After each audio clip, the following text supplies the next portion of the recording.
30 de 1992, cuando, digamos, se ablandaron los requisitos para crear nuevos pregrados. Esto se refiere a todos los pregrados, no solamente a los pregrados en Derecho, pero digamos que tuvo unos efectos particularmente notorios en la carrera de Derecho, porque, como nos decía el doctor Jessy Reyes, ex ministro de Justicia, casi que para crear una nueva facultad de Derecho solo se necesitan 4 amigos y 5 libros, decía él. Entonces, como es tan fácil, ese crecimiento, digamos, fue explosivo a partir del 92 y fue jalonado sobre todo por el sector privado. Ahí ustedes ven las cifras, en 1949 el sector privado tenía menos de la mitad de la oferta, mientras que en 2015 ya el 80% de los pregrados de Derecho eran privados.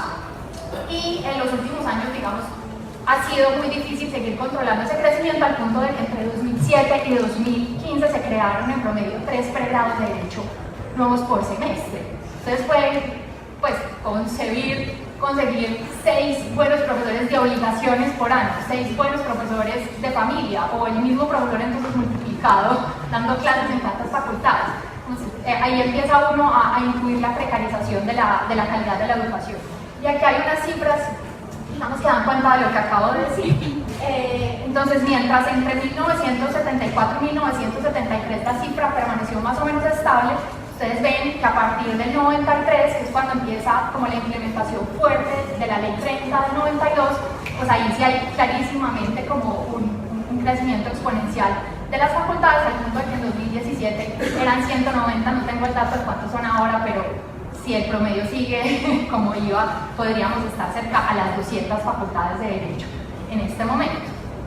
Y lo mismo, digamos, en materia de demanda. Esta es una gráfica sobre la cantidad de matriculados.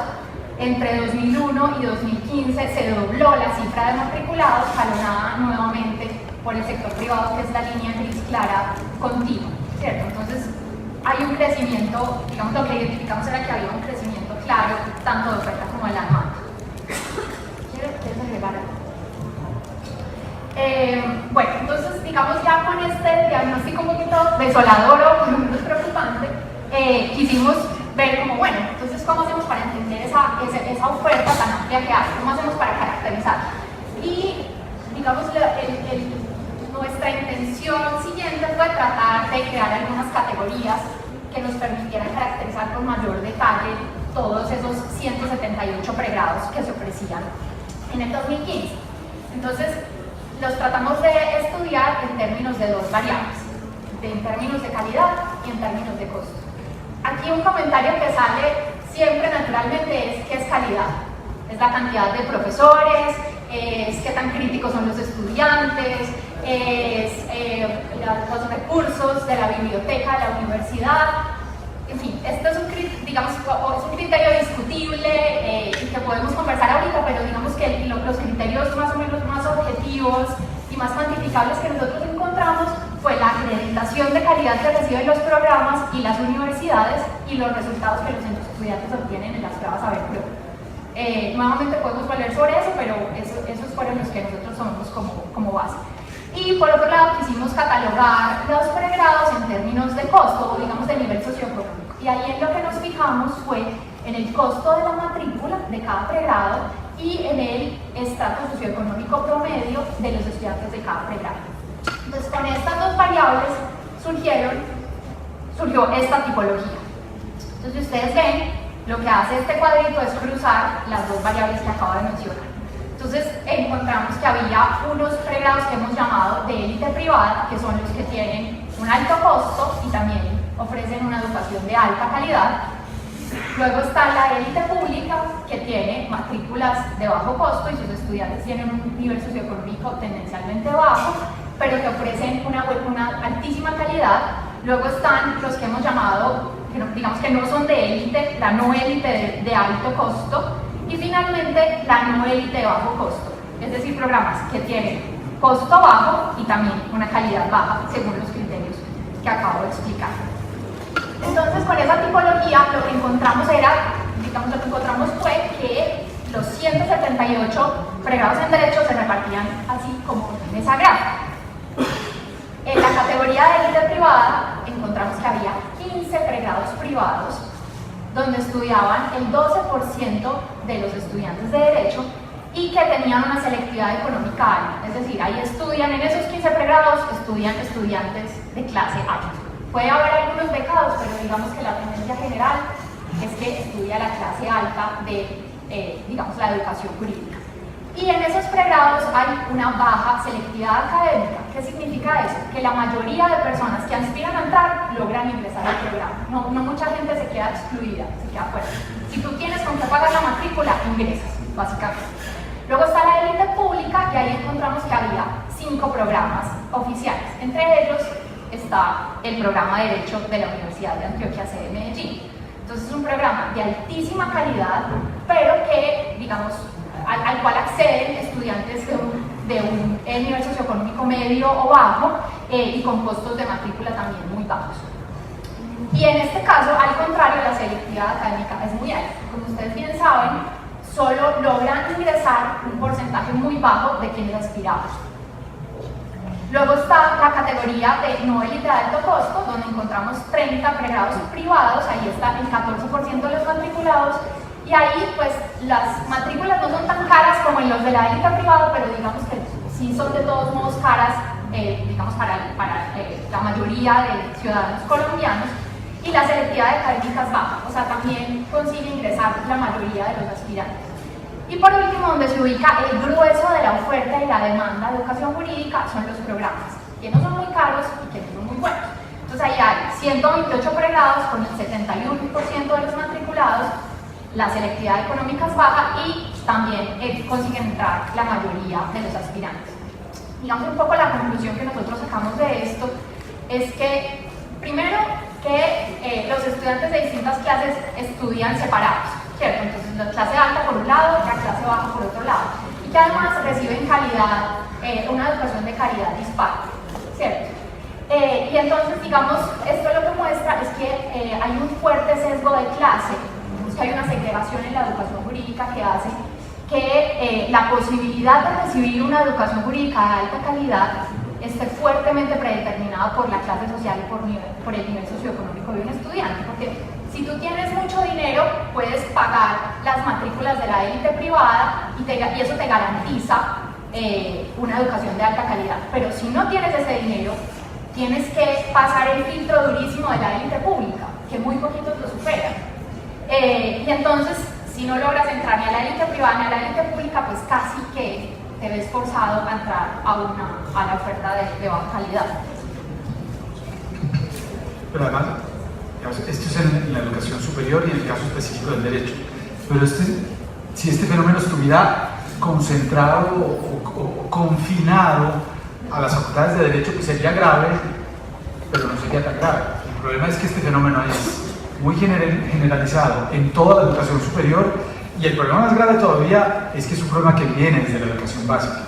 En De Justicia publicamos también una pequeña investigación hace 4 o 5 años que se llama Separados y Desiguales, sobre el apartheid educativo en Colombia, en donde mostramos que en Colombia, en términos generales, hay un apartheid, como había en la época de la segregación racial en los Estados Unidos.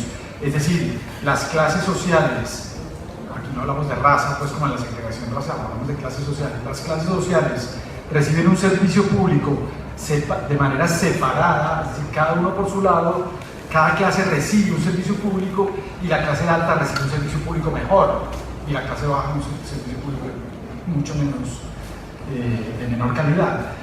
Digamos, en la educación básica es peor que la educación superior.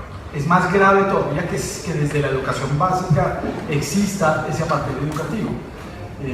Los países que tienen diferencias de clases muy marcadas, como Colombia, como muchos países de América Latina, y que además tienen estos sistemas de educación en donde lo público, en donde las élites no pasan por la educación pública, pues yo creo, o nosotros creemos, y en De Justicia creemos, que son países que tienen muchos problemas para construir una ética pública, una democracia participativa, un sentido de lo público, unos consensos sociales, etcétera, etcétera.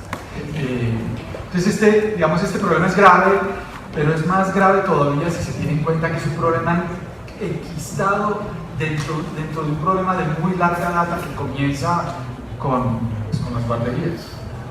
y que hace que en Colombia las clases sociales nunca se encuentren. Y con Gabriel estamos hablando justamente ahora de eso. Es muy grave en términos de consensos y de política y de cultura política que aquí las clases sociales nunca se encuentren, y sobre todo no se encuentren en la educación, no se encuentren desde niños. Aquí no está marcado, pero en Bogotá es tan marcada bueno, digamos aquí no es tan visible, pero en Bogotá las clases sociales conducen incluso a que haya acentos distintos. Aquí yo no sé si todavía eso existe, o si eso ha existido en alguna ocasión, yo creo que no tanto, pero el acento de la gente de la Nacional es distinta de mis alumnos en los Andes y ese tipo de problemas son no resueltos, pero sí matizados cuando la educación pública recoge a todas las clases sociales y todos se educan durante 10, 12 años en un mismo entorno, y eso hace que después, cuando todos salen a trabajar, pues haya posibilidad de entendimiento y de consenso mucho más fácil. Pero bueno, estoy saliendo del tema. Bueno, ese fue el diagnóstico de los pregrados. De posgrados, lamentablemente encontramos información muchísimo menos detallada. Todavía falta refinar mucho el diagnóstico de posgrados. Pero digamos que el panorama general es que también ha habido un crecimiento enorme de la oferta y la demanda de posgrados. En 2015 había casi 600 posgrados en Derecho, eso es una barbaridad. Y está tomado, digamos, de forma todavía más notoria por el sector privado que en el caso de los pregrados. Clarísimamente hay una preponderancia de las especializaciones con el 86%, eso pues se debe a los intereses de los estudiantes, pero también a que son programas relativamente fáciles de superar y de pagar. Normalmente no hay exámenes, no hay trabajos difíciles, entonces digamos, por eso hay un claro predominio. Muchos estudiantes graduados, la cifra de matriculados es todavía mayor porque, digamos, sobre todo en el nivel de maestría, muchas personas no terminan la maestría. Y lo que encontramos, aunque no tenemos, digamos, datos cuantitativos duros sobre esto, en nuestras entrevistas sí se hizo muy evidente que los juristas tienen fuertes incentivos académicos e institucionales para cursar posgrados. Entonces, uno, si la mayoría de oferta de pregrados es de baja calidad, digamos, no tiene un prestigio social tan alto, entonces la gente tiene incentivos para buscar hacer posgrados en una universidad con mejor nombre, con mayor prestigio, para así mejorar su perfil académico. Pero también, sobre todo en el sector público, las personas tienen fuertes incentivos institucionales para acumular posgrados. Por ejemplo, eso les da puntos adicionales en los concursos, da primas técnicas, da días de descanso. Entonces, los funcionarios tienen muchas razones, como digo, no solo para cursar, sino para acumular. En un estudio de caso chiquito que hicimos en la Corte Suprema encontramos personas con 6 especializaciones y 3 maestrías, ¿cierto? Que después podemos volver sobre si estos son incentivos perversos o no, porque hemos tenido unos debates muy acalorados sobre este tema. Y el otro hallazgo interesante en materia de posgrados fue que encontramos que había una clarísima concentración de los posgrados en algunas universidades bogotanas. El caso más claro es el del externado, con 118 posgrados que, digamos, no están concentrados en la sede de Bogotá, sino que ellos, digamos, que reparten y distribuyen su oferta en las regiones. Seguido por la Libre, aunque con mucha diferencia, con 68, el Rosario 38, pero bueno, sí lo deja un poco perplejo esta concentración de posgrados en la capital. Bueno, con este diagnóstico sobre educación, lo que nosotros nos preguntamos fue, bueno, ¿qué tanto esta segregación y esta desigualdad de la educación se transmite, se replica o incluso se magnifica en la vida profesional? Queríamos ver si esa desigualdad de pronto se quedaba ahí o en cambio se transmitía al ejercicio profesional. Y entonces nuevamente quisimos hacer un diagnóstico cuantitativo de cómo estaba la profesión. ¿Quieres algo? Quiero decir una cosa chiquita de los posgrados. O mejor dicho, antes de pasar a la profesión, hay un espacio intermedio que es el de la autorización, digamos, estoy hablando en términos generales en todos los países, la autorización que el Estado da para que esas personas que salieron de esas facultades puedan ingresar a la profesión jurídica. Pues bien, aquí no es tanto como en México, donde existen esos dos requisitos que acaba de mencionar Maya, pero el paso es muy fácil. Digamos, aquí casi todos los que salen ingresan, o sea, la tarjeta profesional se otorga de manera automática y digamos hay algunos requisitos para poder ingresar a la carrera judicial, pero son requisitos generalmente muy pequeños, muy, digamos, fáciles de cumplir. Para litigar no existen requisitos. Para ser notarios ahora, digamos, hay una carrera que después de muchos tropiezos se está implementando y, en fin, para ser profesor de Derecho, pues en la mayoría de las facultades no se necesita un requisito adicional, en fin. Y como las facultades de Derecho son tan diversas en términos de calidad, entonces los posgrados cumplen una labor de homogeneización que es muy importante en esa heterogeneidad. El posgrado lo que hace es, con mucha frecuencia, permitir que personas que estudian en ese 72% de facultades de Derecho de muy baja calidad, pues se cualifiquen y logren, digamos, incluso mejorar la calidad del título original que tuvieron, porque hicieron un posgrado en el externado o en otra parte. O sea, ahí hay un fenómeno de mercado muy, muy importante que cumple una labor de homogeneización que el Estado no cumple por la desregulación que existe, ¿sí? Eso es lo primero que quería decir. Lo segundo que quería decir antes de que Maya empiece a explicar esto es que una persona que sale de una facultad de Derecho tiene cinco opciones distintas, 5 vías profesionales. Una es ser profesor de una facultad de Derecho, otra es ser litigante, otra es ser juez, otra es ser funcionario del Estado, un abogado del Estado, y otra es ser notario.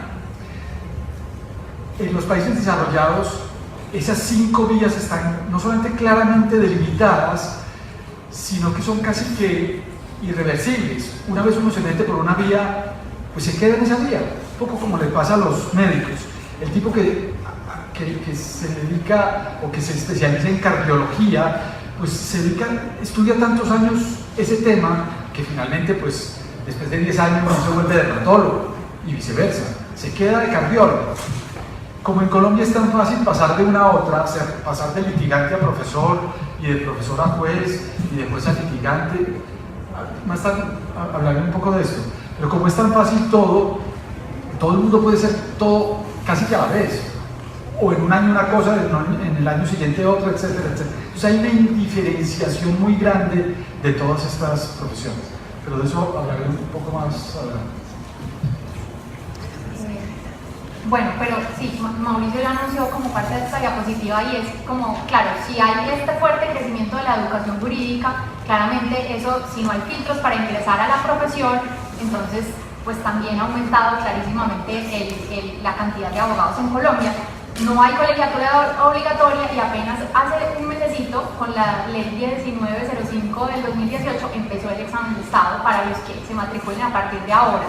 Entonces, hasta este momento no había, o sea, uno se graduaba con su título y el Consejo Superior de la Judicatura le expedía su tarjeta profesional sin filtros adicionales, ¿cierto?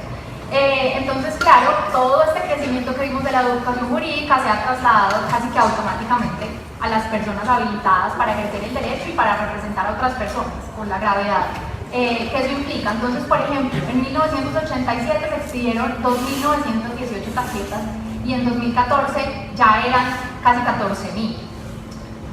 Y eso nos lleva a un total de 278.000, bueno, casi 279.000 tarjetas en 2016. Según mis cálculos, ya debemos estar más o menos en 290.000 tarjetas profesionales. Y eso suena mucho, y es mucho, pero es clarísimo que es una cifra grande, sobre todo si uno la pone como en comparación, por ejemplo, con la tasa de crecimiento de la población, ¿cierto? Entonces, si ven ahí, en 1986 la tasa de abogados por 100.000 habitantes era de 117 y en 2016 568. O sea, no es que uno diga, bueno, es que hay muchos abogados porque de todos modos la población colombiana ha crecido mucho. No, hemos crecido mucho más que la población colombiana. Y también es claro que es un número, digamos que la cantidad de abogados que estamos produciendo es grande si uno lo compara con otras profesiones. Estos son los graduados en 2015. abogados 13.915, en cambio miren sociología 504 sociólogos en un año, o 153 geógrafos. Digamos, con lo que implica que haya tan poquitos profesionales de otras carreras tan fundamentales como esas que están enlistadas ahí. Yo, digamos, a mí siempre me ha parecido muy discutible la afirmación de que en Colombia hay un exceso de abogados. Yo creo que vale la pena discutir sobre eso, pero claramente sí es un contraste pues significativo el de la producción de abogados con las demás carreras. Bueno, un comentario muy breve sobre el examen de Estado, sobre Alemania. Digamos, Alemania es un caso particularmente exigente, pero casi todos los países de Europa se parecen mucho a Alemania y en los Estados Unidos también. Cuando una persona sale de la Facultad de Derecho, tiene 2 exámenes de Estado. Esos 2 exámenes de Estado son muy exigentes. En ellos, para poderlos superar, el estudiante se demora unos 2 años o 2 años y medio. Generalmente, no todos pasan el primer examen. Ese porcentaje de gente que no pasa el primer examen, es decir, que no puede nunca litigar, finalmente termina en una carrera jurídica que se llama paralegal. O sea, yo no sé alemán, entonces no sé cómo se llamará en Alemania, pero digamos son asistentes de abogados. Entonces un 40% de los que ingresan a las facultades de Derecho terminan en esa carrera. Bueno, hay un porcentaje también adicional que nunca logra salir de la Facultad de Derecho. Entonces, cuando se supera ese primer examen, hay después un examen para el que se necesita una preparación de aproximadamente un año para pasar un segundo examen. Y bueno, ahí también hay una pérdida de un porcentaje de personas que no lo superan. Y bueno, finalmente, después de 2 años, 2 años y medio, las personas obtienen una tarjeta profesional que les permite litigar. Para ser juez, los requisitos son todavía más exigentes. O sea que los jueces, bueno, hago un paréntesis, las facultades de Derecho enseñan con la idea de formar jueces, que es como el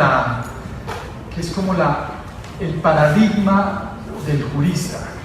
La idea de formar buenos jueces es la idea central de las facultades de Derecho, no con la idea de que todos sean jueces, sino que es como el ideal. Entonces algunos pocos llegarán a ser jueces y otros, también muy buenos, pero menos, digamos, con menos aptitudes, serán litigantes, otros serán notarios, otros serán funcionarios del Estado, etcétera, etcétera. Pero el ideal es el ideal de la justicia. El hecho es que para ser juez los requisitos también son muy exigentes. O si la persona quiere ser notaria, pues también hay una carrera notarial, no solamente en Alemania, en todos los países de Europa.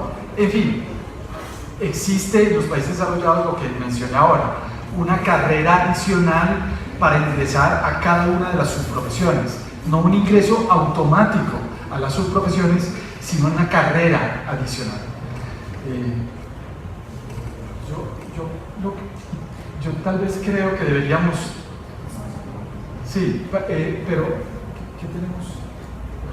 ¿Por qué no hablamos de estos 2 cuadros? ¿Qué es eso? Bueno, la metodología, aquí los datos son muy precarios, son tremendamente precarios. Con decirles que ni siquiera el Consejo Superior de la Judicatura tiene conocimiento, tiene datos sobre todos los abogados del país. Porque desde 1996 hacia atrás, por ejemplo, no existe información sobre las facultades de Derecho de donde egresaron esos abogados.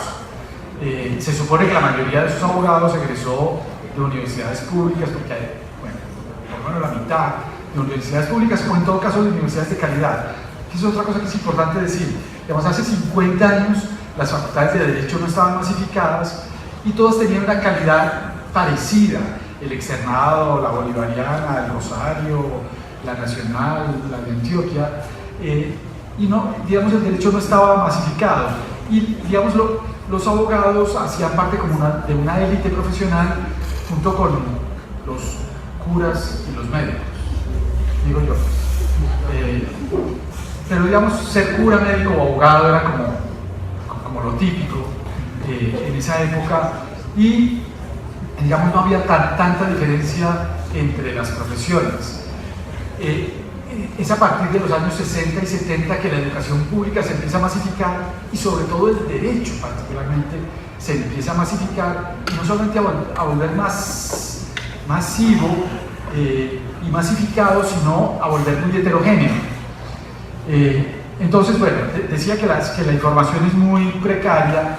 Entonces lo que hicimos fue ir a muchas instituciones, no sé si ahí está la lista de las instituciones, mirar en algunas los abogados de esa institución, en otras una muestra de los abogados, mirar las facultades de donde provenían esos abogados, mirar el salario, comparar el salario con la universidad de origen y además mirar a ver si eran hombres o mujeres. Y con eso hicimos esta segunda parte de la investigación. Entonces aquí están las instituciones. Por un lado está la justicia, el Consejo de Estado, el Consejo Superior, la Corte Suprema, la Corte Constitucional, en donde, digamos, en todas estas instituciones hay unos rasgos comunes. El primero de ellos es que predomina la élite privada en la profesión. Mejor dicho, mientras más alto es el salario, mientras más alto es el cargo, más correlación hay entre ese cargo y el costo alto de la matrícula. Es decir, a mayor costo de la matrícula donde se estudió, mayor posibilidad en estas instituciones de estar en un cargo alto, en un cargo elevado. Esto está, la rama ejecutiva también tiene cosas parecidas.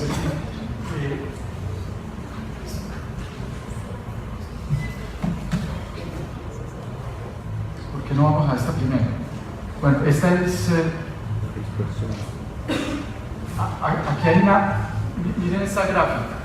Esta gráfica relaciona el porcentaje de egresados de posgrados de alto costo, porcentaje de egresados de posgrados de alto costo de pregrado, con porcentaje de egresados de pregrados de alta calidad. Ahí están las instituciones que analizamos. Cada uno de estos punticos es una de las instituciones que estudiamos, los notarios, la fiscalía, en fin.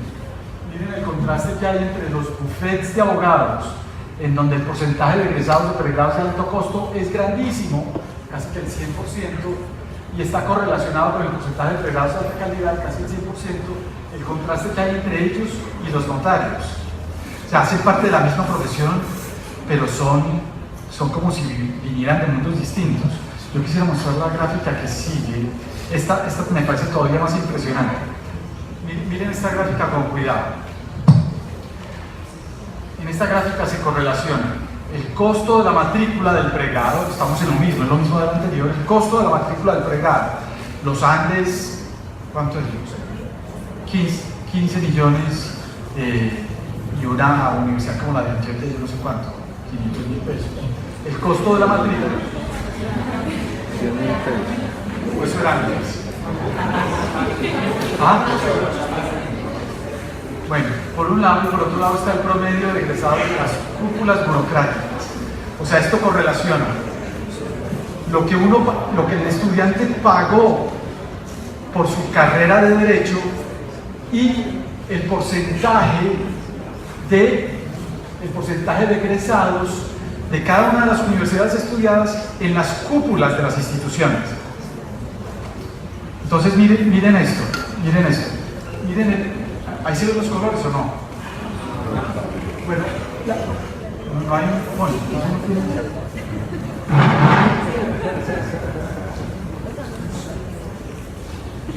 miren esta forma, esta figura. Aquí están estas universidades que tienen una participación muy importante, mejor dicho, que sacan muchos egresados que van a las cúpulas de estas instituciones.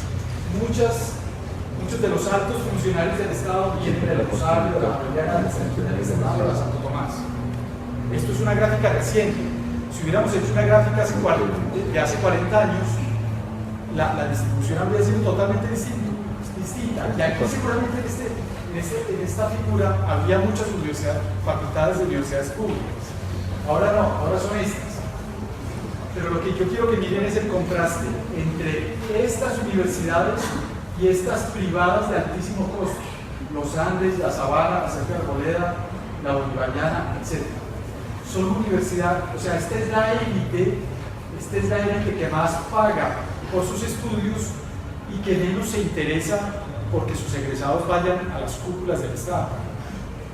Son muy pocos los magistrados de las altas cortes, salvo en la Corte Constitucional y sobre todo magistrados auxiliares. Y eso tiene que ver con una tradición que está relacionada con Silva Angarita y con Eduardo Cifuentes. Pero a la Corte Suprema o al Consejo de Estado van muy pocos egresados de estas universidades privadas.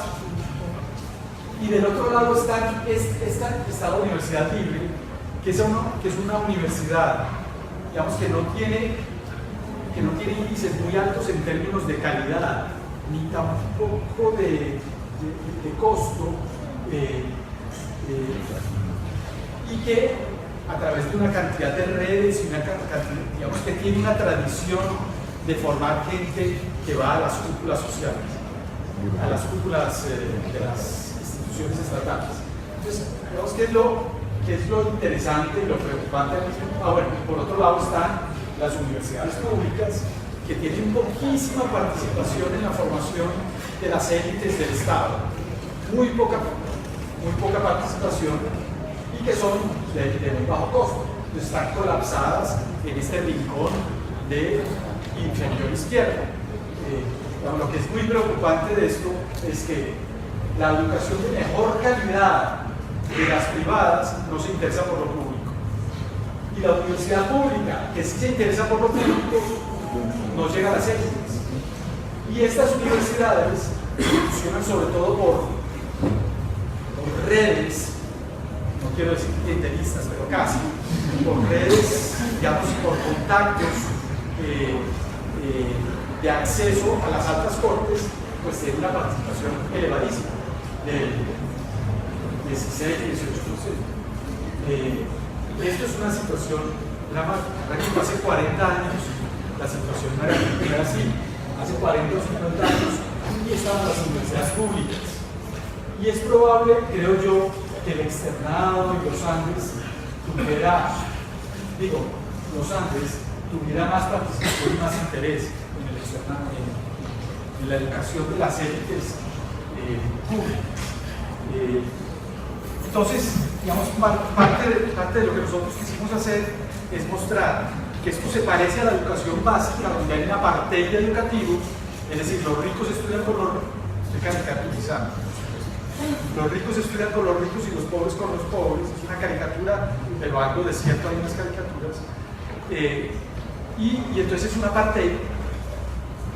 Lo que queremos decir con esto es que en la educación superior o en este mundo del derecho hay algo de eso, pero es como un apartheid poroso, en donde hay unas facultades que no son las de menor calidad, pero tampoco son de buena calidad, entre ellas la Libre, la Católica y otras, que han logrado tener una enorme influencia en las altas cúpulas del Estado, y que lo logran a través sobre todo de unas redes profesionales que son muy eficaces. Eso por un lado. Y por otro lado, este alejamiento de las facultades de derecho privadas, este alejamiento de esas facultades de la formación de los grandes juristas y de los grandes magistrados y de los grandes élites, de las grandes élites del Estado. Es realmente un panorama preocupante. Bueno, y para aumentar la preocupación, digamos, no solamente hay problemas, digamos, de segregación de clase, aunque sea una parte del proceso, como dijo Mauricio, sino que también encontramos que había problemas, digamos, de desigualdad de género, porque en todas las instituciones, como les anunciamos al principio, no solo miramos los salarios de las universidades, sino también el sexo de los juristas de los distintos salarios o de las distintas entidades, y lo que encontramos aquí, pues para darles una muestra del ejercicio que hicimos y que encontrarán en el libro que saldrá pronto de justicia, es, digamos, en las altas cortes hicimos un corte histórico de la composición de las cortes. En el caso de la Corte Suprema, pues ustedes pueden ver la raya gris oscura son los magistrados hombres, con una participación femenina pues muy pequeña. En 1984 hubo una mujer magistrada asesinada en la toma del Palacio de Justicia y luego se tardaron 16 años en nombrar nuevamente otra mujer. Entonces, pues digamos que la representación de las mujeres en las altas cortes, como dije ahorita, se suma a la preocupación de la desigualdad de clase. Y lo mismo encontramos en las entidades en que había como niveles jerárquicos. Entonces lo que encontramos fue, según lo que expuso Mauricio, que a medida que aumentaba el salario, aumentaba la presencia de los estudiantes graduados de universidades de élite privada, o sea, más salario, más élite económica, pero también más salario, menos mujeres. Entonces, lo que muestran los punticos que ven ahí es el índice de feminidad, que quiere decir cuántas mujeres hay por cada 100 hombres. Si el índice es menor a 80, pues se entiende que hay una concentración masculina. Como pueden ver ahí, en los primeros percentiles salariales, o sea, la gente de los salarios más chiquitos, todavía hay mayoría femenina, pero a medida que aumenta el salario, salvo en el del 90, pues reduce la cantidad de mujeres. Como pueden ver, en los salarios más altos, en el grupo salarial más alto, ni siquiera hay mujeres. Por eso el puntico está justamente sobre el eje X. Y esto fue una constante que encontramos en todas las instituciones evaluadas, y aquí hay como un resumen de lo que encontramos en las cúpulas de todas las instituciones: Cámara de Representantes, Senado, Corte Suprema, Corte Constitucional, ministros. Sí, como dije, si el índice es menor a 80 significa que hay concentración masculina. Saquen la conclusión ustedes mismos de la cantidad de instituciones evaluadas donde en las cúpulas hay concentración masculina. Bueno, y ahora le doy nuevamente la palabra a Mauricio, con un tema del que ya les he hablado, de diferenciación profesional como país. Digamos, la última parte de la investigación lo que hacen es como caracterizar la profesión jurídica. No voy a hablar de todas, pero la profesión jurídica en Colombia tiene 5 características. Ya hemos hablado de algunas de ellas, de todas, pero de unas más que otras. Primero, muy poca capacidad del Estado para imponer reglas. Todo eso coadyuvado por una fuerte resistencia de los juristas y de las facultades de derecho y en general de la profesión a emprender acciones de autorregulación. Esto es lo primero. De esto no hemos hablado, pero es una cosa importante. Yo creo que uno de los problemas de la profesión jurídica, tanto en la educación como en la profesión, es la resistencia, sobre todo en la educación, es la resistencia de las instituciones educativas, en particular de las facultades de derecho, a dejarse regular. O sea, lo que hay en Colombia es una especie de feudalización de la profesión jurídica. Cada facultad de derecho hace más o menos lo que quiere. El tema de la autonomía universitaria, empezando por las públicas, yo no sé cómo se ahora en la nacional, pero las cosas que hace la Universidad Nacional con la autonomía universitaria son impensables en cualquier otro país desarrollado. El Estado, a través del Ministerio de Educación, tiene una enorme capacidad para imponer unas reglas, para construir unas reglas bien hechas, por supuesto, e imponerlas. En Colombia, el tema de la autonomía universitaria ha sido el caballito de batalla a través del cual hemos construido una profesión mediocre. Porque cada cual saca... Y esto no solamente en la educación superior, en la educación privada es igual. El Ministerio de Educación es de las instituciones más débiles que yo creo tiene el Estado en Colombia. Es un ministerio que está entre los sindicatos y los profesionales, y tiene muy poco margen de acción. En fin, el hecho es que hay una especie de feudalización en donde todo el mundo trata de defender su autonomía para no cumplir unas reglas básicas de orden y de organización profesional, que hacen que, digamos, la profesión en términos generales salga perdiendo. Y no solamente la profesión, digamos, es que el drama de esto es que no es una profesión que se queda en el mundo del litigio o de la enseñanza del derecho o de los notarios. Es una profesión que tiene una incidencia fundamental en la justicia y en los jueces. En todos los países desarrollados se considera que la calidad de los jueces, que hay muchas maneras de elevar la calidad de los litigantes, pero que la mejor manera de elevar esa calidad es a través del mejoramiento de los jueces. Si no tenemos buenos jueces, los buenos litigantes no existirán. Y en Colombia lo que pasa en muchas ocasiones es que los litigantes se comen vivos a los jueces. Y por eso, digamos, la falta de autoridad de muchos jueces, en fin. Ese es el primer rasgo característico de la profesión. Segundo, la desigualdad de clase y este apartheid poroso, pero apartheid. No es un apartheid por mérito, la porosidad no es por mérito, sino que es por redes profesionales, lo cual es muy grave, porque si fuera un apartheid por, digamos, si la porosidad del apartheid fuera por mérito, la cosa sería menos grave.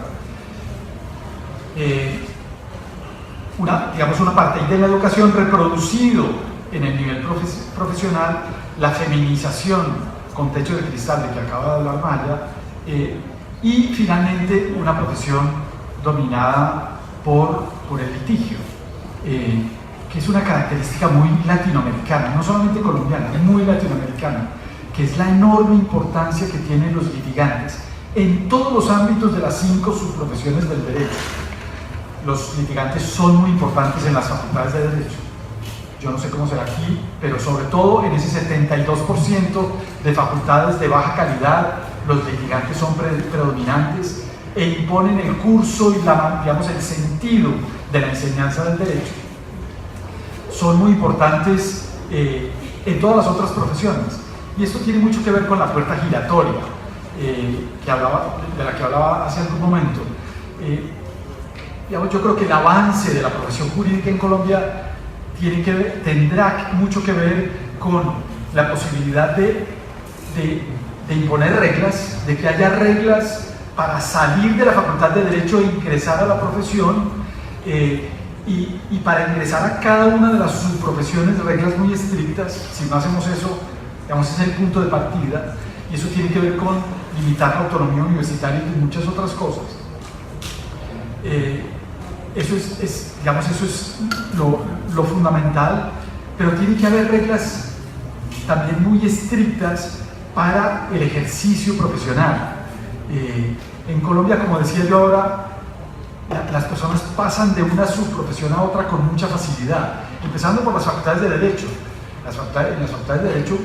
En muchas de las facultades de Derecho del país, los profesores son ante todo litigantes y tienen la enseñanza del derecho como una actividad secundaria, y en muchas ocasiones incluso como una actividad que les da créditos y renombre para ejercer mejor su actividad fundamental, que es la de litigantes.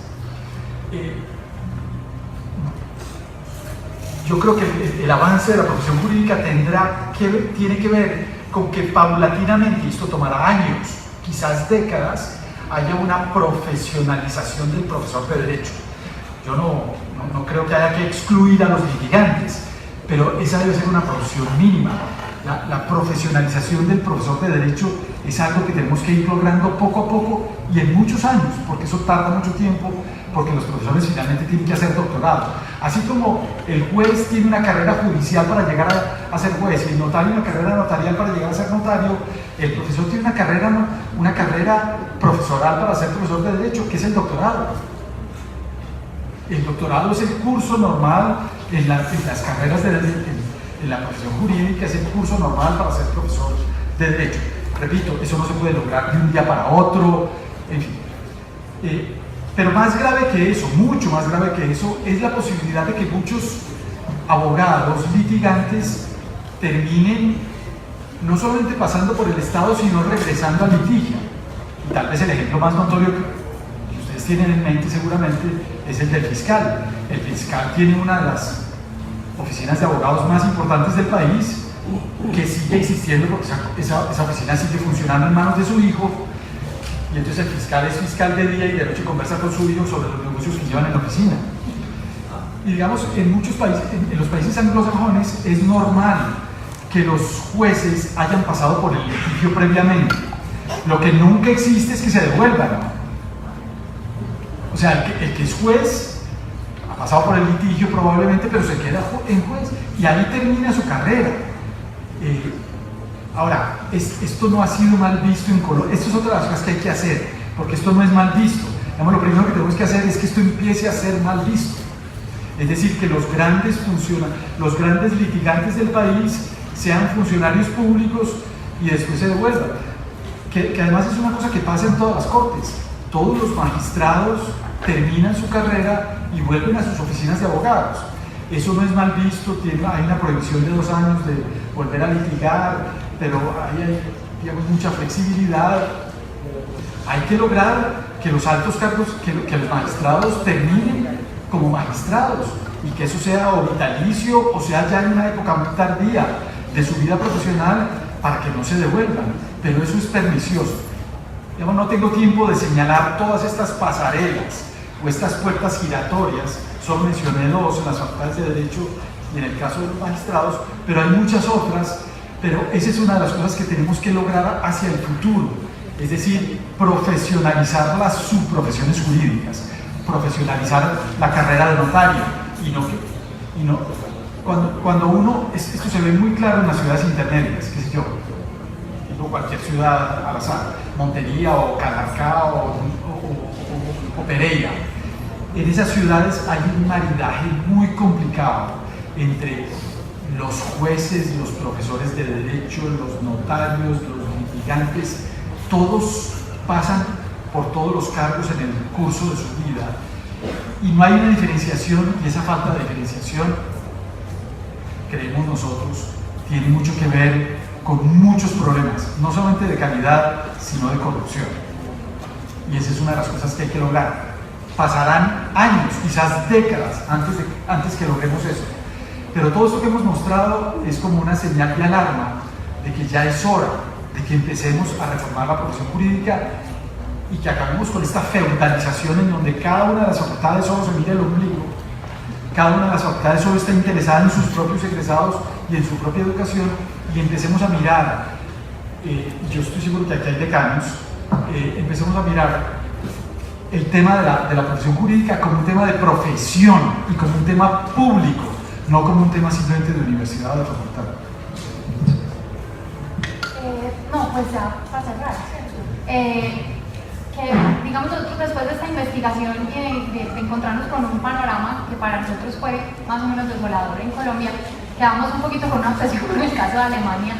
Es un caso muy virtuoso, el caso de Colombia está muy lejos del de Alemania porque aquí ya es una realidad que la oferta está tomada por el sector privado, a diferencia de allá que está tomado por el sector público, entonces digamos no tenemos cómo copiar exactamente ese modelo. Pero digamos en relación con lo último que estaba diciendo Mauricio, no solamente es muy difícil pasar de una subprofesión a otra, sino que, por ejemplo, a los notarios no les permiten tener ni siquiera en su vida privada conexión con otros miembros de otras subprofesiones. Entonces los notarios no pueden ser muy amigos de los jueces o de los litigantes, porque se lo ve como que eso en la vida real, en su profesión, genera conflictos de interés. Entonces yo sí creo que estamos como en hora de empezar a debatir estos posibles conflictos de interés entre las distintas subprofesiones, y eso no es una discusión como en vano, porque digamos en los informes de la Unión Europea, incluso informes mundiales, Alemania justo por eso es catalogada como uno de los estados de derechos más fuertes del mundo, y como les digo, se ha encontrado como una fuerte correlación entre este cuidado que le ponen a los abogados y la fortaleza de sus instituciones y su respeto al Estado de Derecho.